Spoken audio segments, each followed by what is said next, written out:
deeper, and we're always on the lookout for spiritual realities behind the headlines. If you'd like to suggest an idea for our show, we'd love to hear from you. Write to us at listenup@listenuptv.com. The long walk of faith and politics has changed history. One example is here at Birmingham's Civil Rights Institute. It documents how church leaders led the movement to change America's view of racial equality.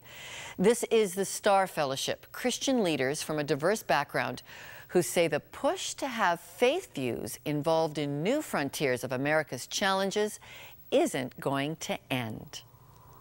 Angeles, what's your perspective on why faith is such a vital part of the U.S. election race? Well, one thing I notice is that the framework for our Constitution is saturated with God talk or Christian language. So religion has a major portion to play in our electoral process because of who we are as a country and how we perceive ourselves being governed. But I think at this particular time, in this particular election, the different streams of Christianity are going to come forth. A more conservative arm and then both a liberal arm as well. And I see the two are going to be manifested in our candidates. I think that in the United States, we perceive that religion shouldn't control politics, but it should inform it, especially in the sense of the character of the persons running for office. Doug, you represent what would be called small-town America. Why is faith such a part of that community's vote? Well, in a small town, middle America, it seems like most people think that if you're that Jesus is a card-carrying Republican, and that you cannot be on an opposite side and have different issues that Jesus would be interested in. Karsten, you bring us a European perspective. What is your view on how faith is intersecting and seen in this election campaign? There is a big discussion on how much religion or Christianity should be in politics, and so now there is a big hope that this would not be such a big issue than it was in the last years. Why is this particular election so focused on the faith of each of these leaders, and what do you think is coming out? The reason this election is focused so much on faith is because both sides claim strong Christian faith adherence. They both claim it very strongly, and so it's front and center. I want to say personally, I hope that there are no Christians that elect somebody based on which one they think is the best Christian, because being a good Christian need not be synonymous with being a great leader.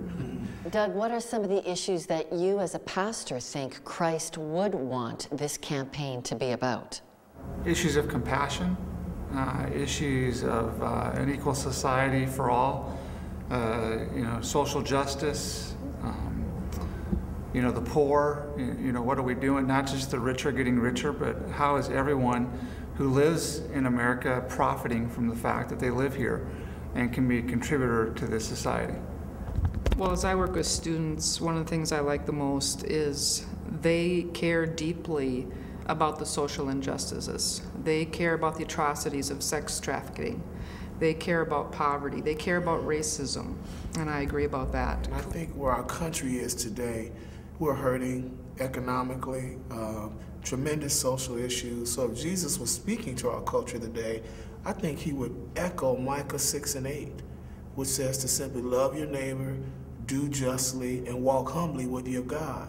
I think that's what our country needs, somebody as a leader who can say this is what Jesus values and this is what or the direction in which our country should go in. Lon, what would you say are the issues that matter to Christ in what America is facing in its election? I'm very concerned that we have proper regulation against people that have great wealth and power. I think what we've seen happen in our markets, in our banking systems, shows that education and intelligence doesn't mean you're going to be morally intelligent.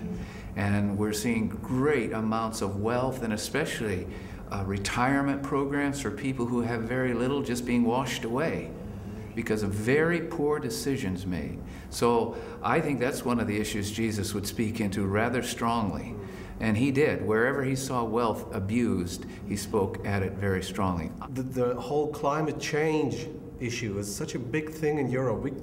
We care so much about it, and we need strong nations like America to participate in that. Because I think we only, like all of those rich nations, industrialized nations, only when we work together on that problem, we can solve it. Rika, so are you hoping that the Americans will champion the environment as a fundamentally Christian issue? That would be a fundamentally Christian issue, I would say. It's about taking responsibility for the world we are living in, and the politics to take responsibility for that. And I think it is not ending with the nature and the world we're living in. It is also taking responsibility for the people in the world we are living in, and do this humble and with good thoughts and wise, how to take responsibility for the world, the people and the nature. Whenever religion is tied too closely with the political world, it always ends up getting corrupted. We don't tend to win that very often. We get seduced into it as well as anyone else. Best for us to stay a bit apart and talk rather about the issues of the soul, and how, when the soul is changed, we believe by Jesus Christ, that societies start to change. And I would like to see the candidates act in that kind of way. You know, when you follow the whole election campaign, I would like to see them treat each other with respect and love. Yes. Just to remember that Jesus commanded us to love even our enemies. So I would like to see the candidates and the parties treat each other with respect, or like the Apostle Paul said to the Philippians, do not act out of selfish ambitions. From Birmingham, the Star Fellowship Group, thank you very much. When we return, I'll share my personal thoughts on religion and U.S. politics in The Wrap.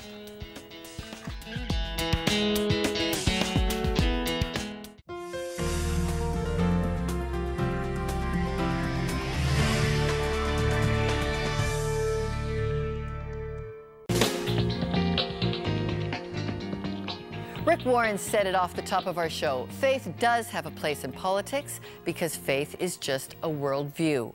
Everybody has some kind of worldview, and it's important to know what they are. Just like looking through a window, a worldview is a framework of ideas and beliefs, how we see the world. It ultimately shapes who we become. It influences everything from how we think about issues to how we treat others and how we react to life. But how do we choose which window we look out of? As a Christian, my worldview is based on the 2,000-year-old teachings of Jesus Christ. Teachings that say there's more to this life than what I see here and now, and that I have a responsibility to use the life I've been given to care for my fellow man. This is part of the view my window of faith gives me. I've written more on this at my blog at listenuptv.com, and we'd love to dialogue with you there.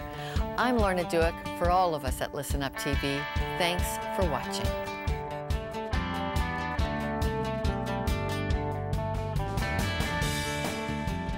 Dana wrote after watching the adoption show, "It's so hard to believe that in this great country of ours that there are children without a chance, without a home, without a family. It's heartbreaking. Please send me more information about the 22,000 children in Canada who do not have a home."